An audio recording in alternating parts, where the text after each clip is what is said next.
So we wanted the keynote to be something that was contributed to the underlying pathology of everything else that is being studied here, pretty much. Even exercise. I mean, chronic exercise causes inflammation, and that impairs athletic performance. So if you can decrease that, you can recover faster from workouts, work out more, and get more benefit. And so we had our keynote speaker was Dr. Deep Dixit from Yale University, and he's like one of the leading researchers there. He's funded by the National Institutes of Health, and he contacted me because there was so many known benefits of fasting and calorie restriction, mostly calorie restriction, and he had a hypothesis that the metabolite that was contributing to all these benefits was beta-hydroxybutyrate. So we formulated a diet that I sent to Yale University and his lab ran.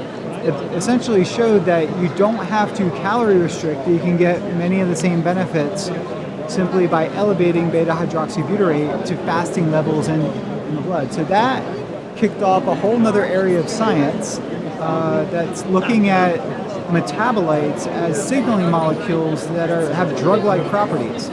So even the pharmaceutical companies like Genentech and other ones that have been out there are looking into mimicking the effects of ketones for in drug design and implementation for chronic age-related diseases. So inflammation is really like the hub through which a lot of things, pathologies manifest, and now we have cancer, is represented pretty highly here at the conference. Alzheimer's disease, we know as we age, we have an impaired glucose utilization in the brain, and ketones can restore normal brain energy metabolism in the face of energy deficit, which is called by impaired glucose metabolism. So the main thing that got me into this was understanding oxygen toxicity seizures, which are a limitation for Navy SEAL diving and also hyperbaric oxygen therapy. And we showed, our first experiment showed that elevating ketone levels with a ketone ester could dramatically delay seizures from oxygen toxicity above and beyond what any anticonvulsant drug could do. So that locked me on to this idea of enhancing brain energy metabolism for warfighter performance and for extreme environments. So enhancing the warfighter, enhancing the astronaut capability and performance in those extreme environments. And that's kind of resonates with me a lot. And then students have came under me and studied cancer, and their track is cancer. Others are looking at muscle wasting, and that's a track. Others looked at wound healing, and that's a track. And others looked at Alzheimer's disease, and they have gone in that path. So I've been just the guy that tells them essentially how to implement this metabolic-based therapy into particular disease pathologies and even performance. And all those things you mentioned, you've been showing a lot of promise for, right? Yeah, and this is basically, allows us a platform to showcase all this basic science research and emerging clinical research on this. And we think of it as not just food, but we think of it as a very powerful metabolic therapy that has broad-ranging implications for disease pathologies, but also exercise performance. So there's quite a few people, interested in exercise, and the companies that are here didn't exist even last year. 3 years ago, none of them existed. So you have companies like Quest Nutrition making prepackaged ketogenic meals that if you just eat this meal that tastes great, and eat that 3 times a day or twice a day, that you're in a state of nutritional ketosis. And it takes the guesswork out of the diet. And then you have companies that are developing, testing, and designing engineered ketogenic supplements that you can take them and be in a state of nutritional ketosis and get the benefits of elevated ketones, and circumvent many aspects of the restriction nature of the diet to get benefits of ketones. But we do think that it's a combination of low-carb, ketogenic dieting, low-carb dieting, and adding ketones to that to get optimal health benefits, prevention of disease benefits, and even management of chronic disease benefits. Every time I do a ketogenic diet, half the people on social media will be like, hey, that's great, I want to follow you, I want to do exactly what you're doing. Yeah. The other half say, see it. Why would you ever not eat carbs? You need to eat carbs. So the two things most people worry about that follow me or whatever, you're like, can you build muscle? Can you get stronger? Yeah, absolutely. So you wouldn't want to use a classical ketogenic diet that's designed by Johns Hopkins. We call that the classical 4-to-1 ratio because the protein would be too low at 8 to 12%.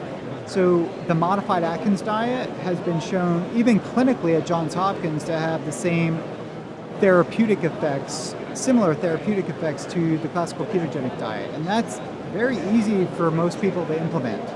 So that's the ratio of fat to protein to carbs is much lower, so you can increase the protein content to like 20 to 30% of your diet, and the other balance being essentially all fats.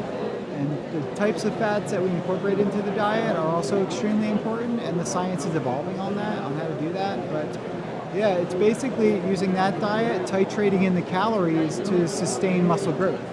And if you're a little bit younger, you're going to need more calories probably, and in older athletes, more aged athletes, is going to just need to titrate the calories to fit his energy needs. But we've studied athletes, a number of guys, dozens if not hundreds of people have communicated with me and showed me before and after DEXA scans, body composition analysis after following the diet, and they've had more dramatic body composition alterations using like a modified Atkins approach for a fitness or bodybuilding or powerlifting event than they did, using other diets in the past. And the metabolic effect of ketones is sparing muscle. For most people who compete in some kind of sport need to make weight or need to reduce their body fat in some way. So that necessitates calorie restriction.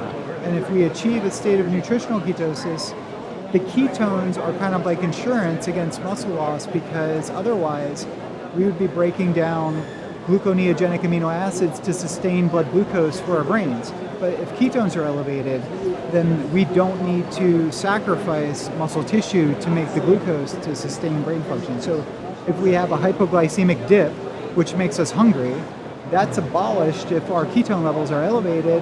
Not only do we abolish the cravings, but we dramatically attenuate the catabolic effects of periodic hypoglycemia, which you would get with a calorie-restricted high-carb diet, which makes it very difficult to lose weight and sustain a weight loss on that kind of diet. So nutritional ketosis, in my mind, is really the only way to sustain the weight loss, over time, and you feel better. I was in more of like a modified Atkins before. Yeah. I lost 40, 50 pounds. That was pretty heavy when I did my last movie, Prescription Thugs. I got up to about 250 something. That's why I kind of didn't recognize you were running around, but in a hat and everything. Lost a bunch of... Totally leaned out, Lost a bunch of weight, and for a while ate whatever I wanted and just didn't feel good at all. So I decided to go back on the ketogenic diet, probably right around the beginning of the year. Not even that long ago, and then just weight started falling off of me. It's very rapid. And then I always wonder, okay, if I keep doing this, is it just going to keep going, or at a certain point, is it going to become difficult to lose weight? Yeah. Well, what will happen is, like any diet, you're going to have initial weight loss, but the ketogenic diet makes it easy and relatively effortless to maintain calorie restriction, but you don't want to calorie restrict too much, because you'll lower your metabolism. But so I actually encourage people to incorporate an abundant amount of fat into the diet, and then adjust calories just like you would with any other diet to match whatever your physique goals are, your body composition goals are. But the benefit is that you can lower calories and sustain it, and not get hungry and sustain your mental energy during that time, and that. Do I need to eat a certain amount of calories to keep my muscle on? Absolutely. That's kind of the same as a regular diet. I gotta get the same amount. Yep. And you're a unique metabolic entity, and you will need to figure out. What I tell people is if you track your calories over 2 weeks and your weight doesn't change, divide that by 14, and that's your daily basal metabolic rate, so that's your calories snap. and then you just design your diet. There's so many different apps out there where we can just plug in our macros, and you can adjust your diet. Maybe have a couple carb refeed days here and there, and that can help to, in some cases, in some athletes that are long duration, exercise enthusiasts, which I'm not. They can incorporate that, but I pretty much always stay ketogenic and low carb, and that's what makes me feel good. That's what makes me thrive. I'm more productive in my job in academia.